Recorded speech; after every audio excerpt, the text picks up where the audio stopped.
And Fran, you should be able to take keyboard control, and the floor is all yours.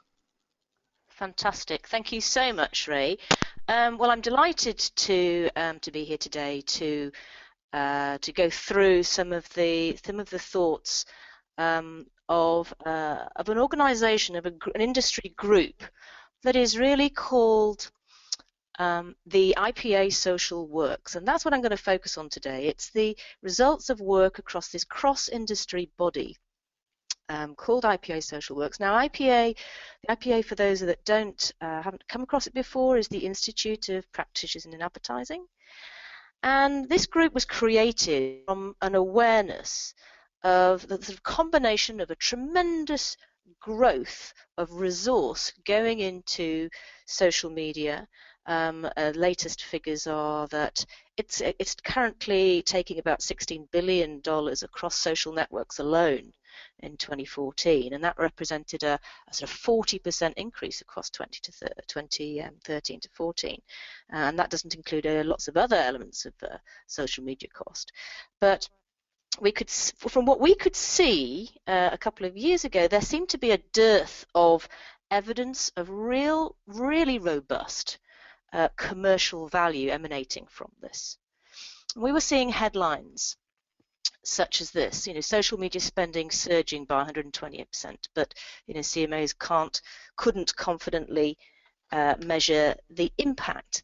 And even more worryingly, quotes like this, 58% placing likes, tweaks, and CTRs, etc., in their top marketing ROI KPIs. I mean, that's sort of wrong on so many levels, which I suppose is why the mantra for our IPA Social Works group is actually is actually measuring, not counting, and that's the title of the presentation today. Now, that group is a unique cross-collaboration between the IPA, which is like the agency body in the UK, the Marketing Society, which in the UK represents many of the branded brands and advertisers, and the Market Research Society.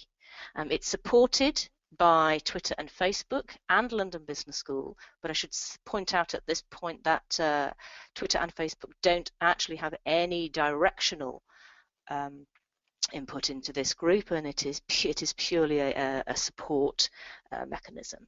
So the objective for this group was to showcase good practice in robust measurement for commercial value, and really to get an idea of how brands and organizations could get the most out of their social media activity. Now, we believe there are three main segments of value in social media. Now, we've done work across all of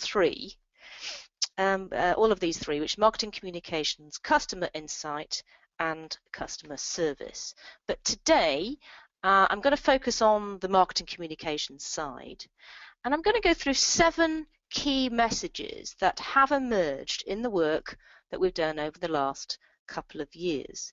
And these messages, plus lots of very, very practical advice, are published in 2 guides that the group have put out. And in fact, they're one of the main outputs of the project. And it's primarily written by Ray Pointer and Simeon Duckworth from Mindshare, and a panel of terrific practitioners. And it also does a great job of summarizing many of the papers and books and leadership thoughts on the key areas that are challenging in the social media space right now. Now, much of the thinking and the advice within there has come as a result of the additional interrogation of the current cases and case studies in the market, not just in the UK, but across the world. And we've read over 200 cases of the use of social media. And our policy has been to interrogate some of the best of those by peer review, by a group of senior brand and agency personnel. And we believe we've got around 13 pretty solid cases where social media has been proven to lead to commercial value. Now, it doesn't mean that the other 100 or so haven't actually worked. It just means that the measurement in the cases didn't necessarily prove that. So what are these? What are the ways that 7 of the ways that the key messages that have come out of this work? Well, the first one, if we can get it to go forward, yeah. In some ways, this is obvious. Social is more than marketing communications, and it's certainly challenging most of the organisations that we've looked at. But let's look at those challenges.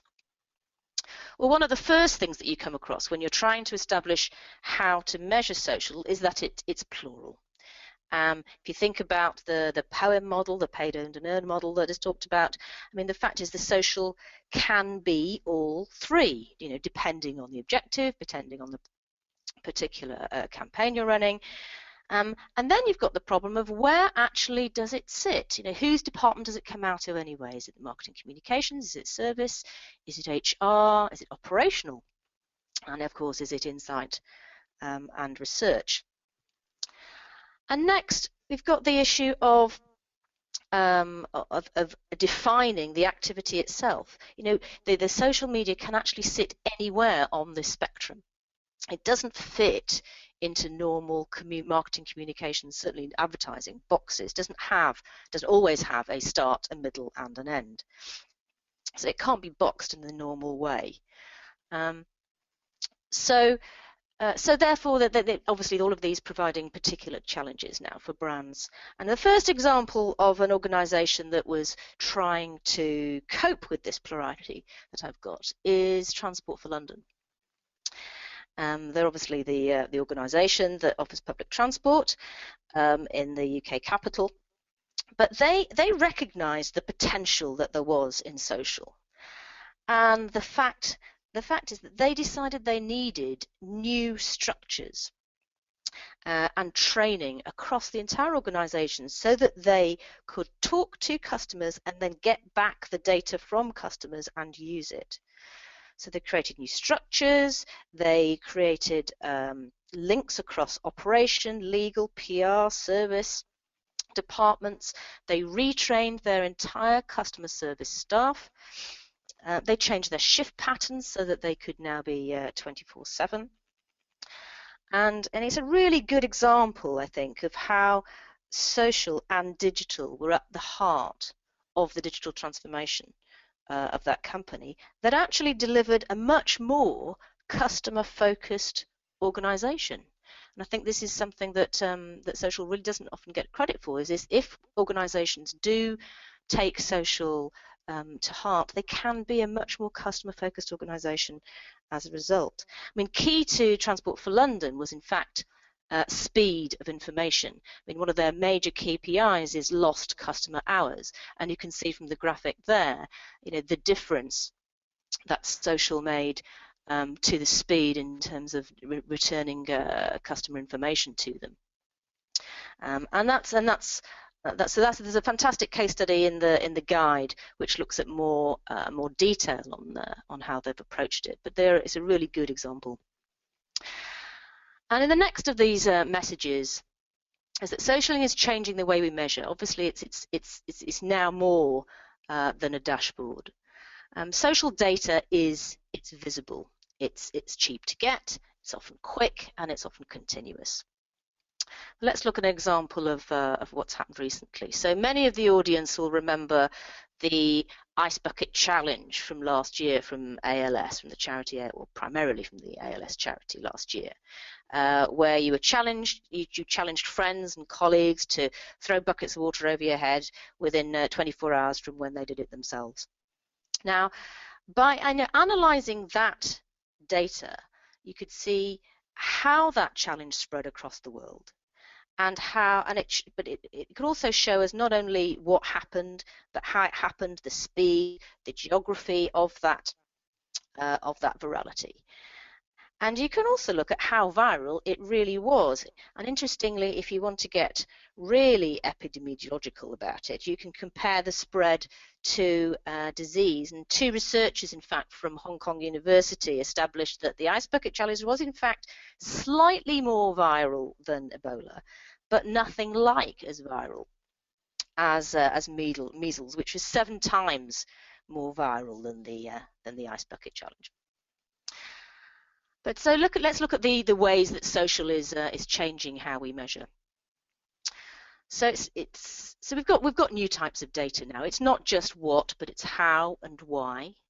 Why people are thinking that the way they do, and I'm thinking, I suppose, of text and sentiment here, and the granularity of the data that can be incorporated and used for brands. We're getting metrics now that really help us to understand the social graph, if you like, that we haven't been able to see before, how word of mouth is spreading like we can now. Now, like a lot of digital media, social offers real-time opportunities as well, but it can offer insight into every single part of that comms planning process, from insight to the creative execution and to obviously the targeting as well. So the third and probably the most important thing, and I think this is a really important point now, I think social is beginning to change the measurement culture. When we're moving from an industry that has been focused, yes, on analysis, but hugely on the collection of data. And I think that is now moving much, much more to the interpretation. Within marketing and insight departments, there used to be one view of the customer. They used to control what was perceived about market share, about what was perceived about brand equity, how the brand was perceived. It was done once or twice a year. And those days are really going. So that the skill now is interpreting, potentially actually conflicting groups of data, not just the collection of it. So next to these messages are that social should not be looked at in a silo, and that we should avoid a silo approach at all costs, really. Now, lots of things don't work in isolation, but social in particular, not because it's just because mass media affects the way earn develops, but those media are also causing that social effect. There's a tremendous synergy across these channels. And in fact, we found that paid social really is often critical to much of marketing communications here. And the other important thing is if you don't actually have to just look at the isolation of how social works, but how it looks synergistically. If you look at that quote there from, or that figure from Convertero, they're using attribution modeling at quite a detailed level, and they have found out that paid social leads to 25% more conversions than organic social. Now, that's most likely because it's obviously a lot more targeted than the organic social is, but even so, that's a tremendously powerful figure. And then there's another figure there from Nielsen, which saying that if you silo that measurement, it underestimates the social return by up to 50%. So measuring things together is critical, I suppose, to measuring it all at all. So our strong advice really is to take that modelling approach and measure the synergy of it. Even if you're taking a test and learn approach, modelling is certainly recommended. So here we have an example here from Lysol in the States. And what is interesting about this is that their initial look at the model, when they modelled the activity, and this is modelling the modelling effect over about 3 years worth of data. The first model showed that really, as far as their Facebook activity, there seemed to be no impact on sales at all. But then they decided to look at a more nested model, looking at the customer journey. Because they realized obviously that earned might affect awareness, paid social might affect the consideration. And so by modeling the whole causal chain, they actually demonstrated that Facebook was contributing about 0.5% of their sales when that campaign was running. And obviously that is a good figure that they can then put into all of their buying and planning activity. Another example that we have within the cases is Cadbury's Creme Egg in the UK. They took Kantar World Panel data and social data and then media exposure data and fused them and modelled the outcome of a campaign for Creme Egg. And the effect was that the synergy between Facebook and television was greater than the sum of the parts separately, was TV and Facebook separately, up to 66% in fact greater, which is clearly a tremendous effect from them. Interestingly, in that case, Creme Egg also used their social data to work out which of their creative approaches on Facebook was working best. They used their fans, if you like, as a large qualitative group, and only put money behind the creative work that seemed to be working, which was also an interesting point about that case, which appears in the guide. The next point on the 7 key messages is that it's easy to overestimate the value of earned and influence. Now, causality is very hard to measure, as we know, with earned media, and that's what we're really talking about here. It's the issue of causation and correlation. And I mean, amongst the issues that this brings up, there are 3 key ones. The first is reverse causality, and what we mean by that is we tend to find it in the aggregate sales data that we've seen. Like in a promotion, when everyone is tweeting about a promotion, but in fact it's the promotion that's causing the sales and not the actual social activity. So we see that quite a lot in cases. And the second is homophily. It takes social media and digital media to bring Latin back to the Marcom's process, which is great to see. But homophily is important to analyse when you're trying to understand how messages spread. It's not, in essence, it's not so much that I do this, so you do this, and I'm copying you and so on through the network, but it's because people within a network are similar people and they tend to respond to external events in the same way. The next on this chart is influence. It's a massive topic, and I think if for no other reason, it's worth getting hold of the guide just to read the section on influence. Now, influence is a very, very plausible idea, but when you look at the real data and the real evidence, it does suggest, I mean, obviously, that there's by their own, but it's obvious that there's not that many of them. There are not very many influencers, and they are, difficult to influence. So influence is there, but the data would suggest that its effect is much, much smaller than is generally imagined. Now, an excellent source of writing and thinking on this is Sinan Arel, and some of his key points are in our guide. But he has estimated that getting the effect of influence wrong can overestimate the effect of social by up to 500%. So it's absolutely critical to really understand and get some really good understanding of where real influence is. Now, I've got an example here of the issue of correlation and causation. It's been done by Mindshare, who wanted to analyse the real effect of Twitter on TV programmes in the UK. And they analysed minute-by-minute data of tweets and viewing.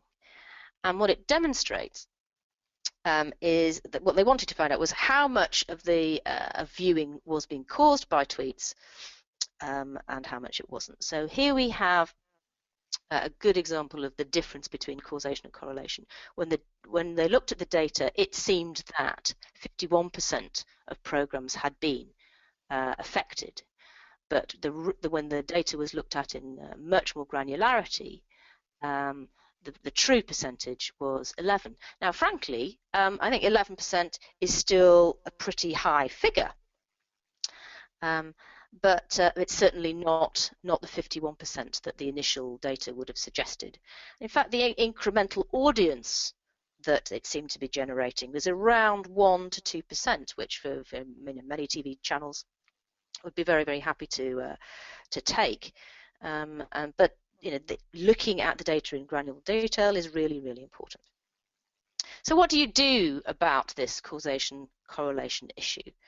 Well, I suppose the first thing is really to be very practical about it.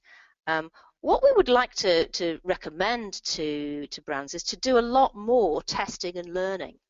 And Facebook and Twitter and some of the other the platforms now are making it a lot easier to isolate cells and do a lot more A/B testing. So that is one way that the causation correlation can be addressed. But we would also stress that we believe that modeling is also necessary too, because it's not just understanding what you do with a what was working more A or B, but it's also how it all works together. And you have to be able to replicate the whole your whole learning at a later stage. And lastly, just looking at the causation correlation, if it really looks much too high, that we believe it probably is. So the next on the key messages list is that ultimately the real commercial value we believe is going to be in the richness of its data. And I suppose one of the biggest segments here that we're thinking about is sentiment. Now, there's been a lot of work to find, the signal in the noise that is social, but there is a lot of noise, and it's not getting quieter. And we have to bear in mind that the data is sometimes poor, machines are often very fallible, and humans are ambiguous. But you're using imperfect signals.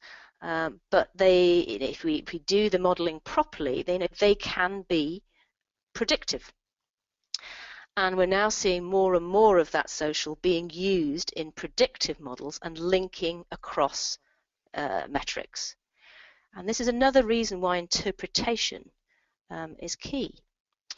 TNS, in fact, have now done some work linking social and search to predict brand equity 2 months out.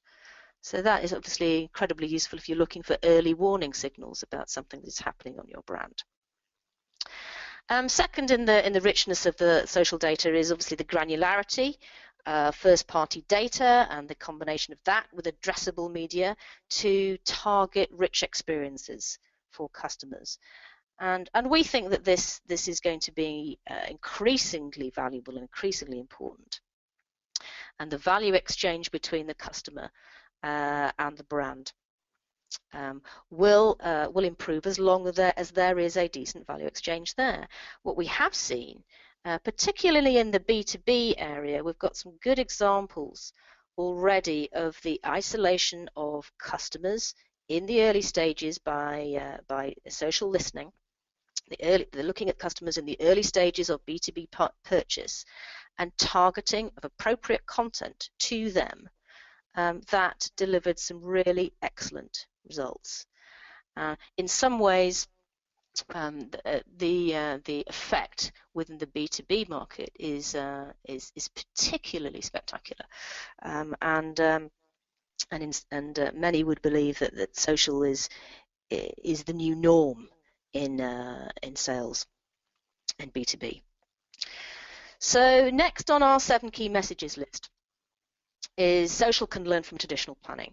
Now, what we've seen very often in many of our social cases is that have been put forward is really a lack of true, concrete, clear objectives that have been tied to the other activity and the other strategy that brand is activating. And what we want to advocate is a much clearer role for social, and to get it baked into the process, the measurement process from the beginning. And in the guide, we in fact refer to, as we see here, Stephen King's planning cycle, about the need to think ahead. I mean, this is classic classic thinking. Where are we? Why are we there? Where could we be? Etc. We want brands to work out what data they need from the beginning, and to be able to judge whether it's worked.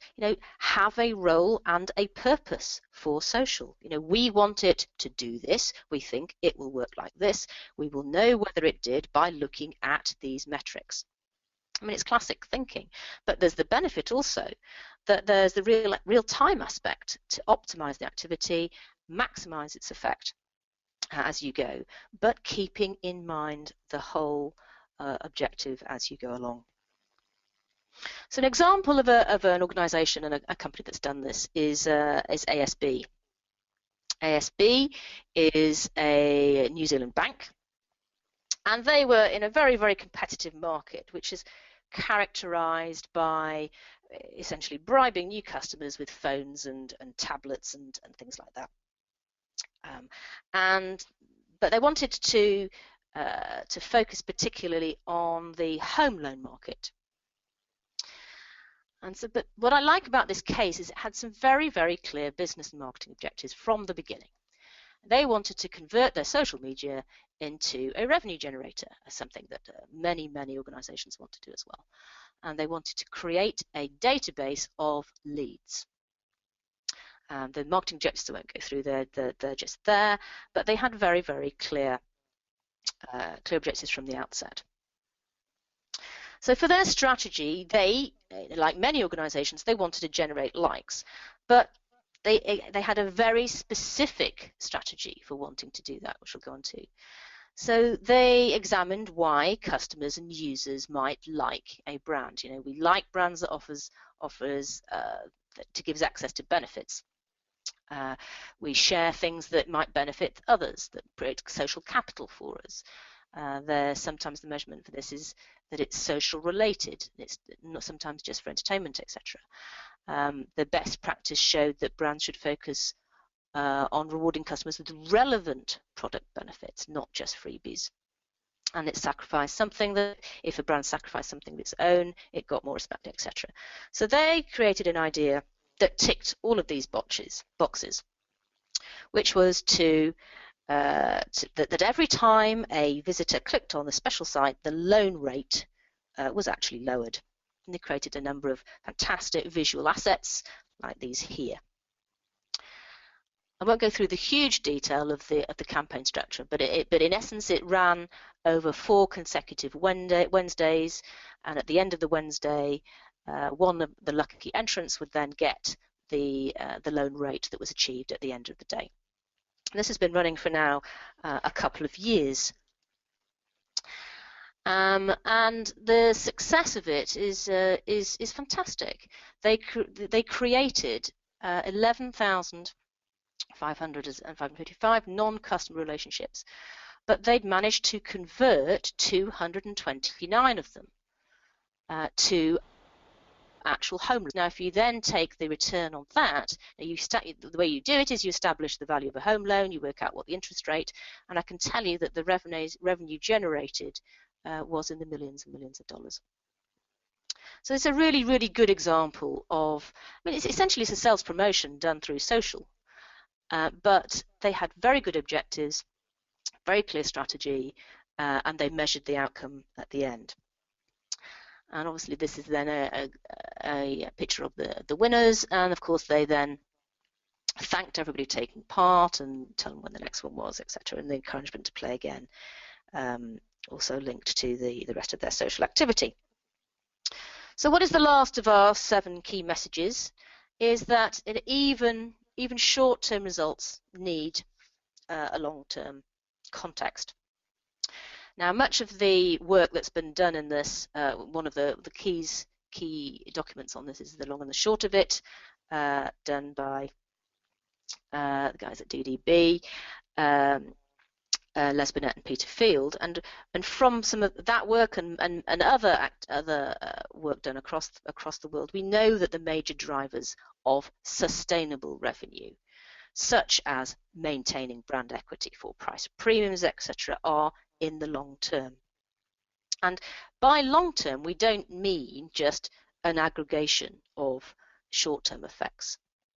And it's not that short-term effects aren't good, but long-term effects tend to have a better return. And I'd like to mention Peter Field's report also for walk here.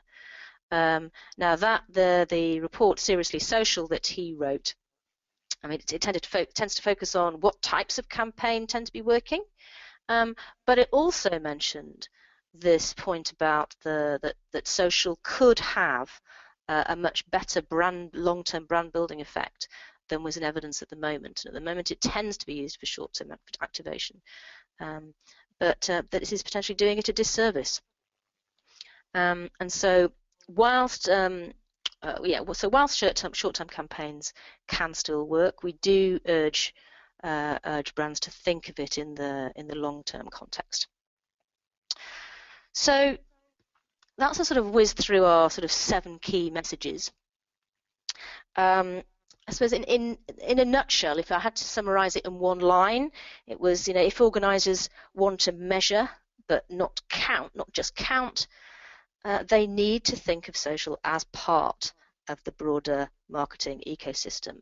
And the evidence that we've seen over the last couple of years is that it's not happening quite as much as it could, and it is certainly not delivering or being able to measure in a robust way, and it can be. We are continually looking for good case studies that are available, and please do send them to myself or to the IPA, and we'd love to add them to our library.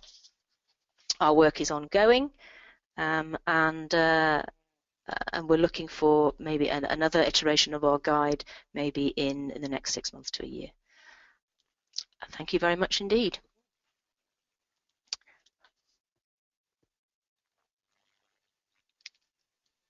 Thank you, Fran. And just move on to the question screen.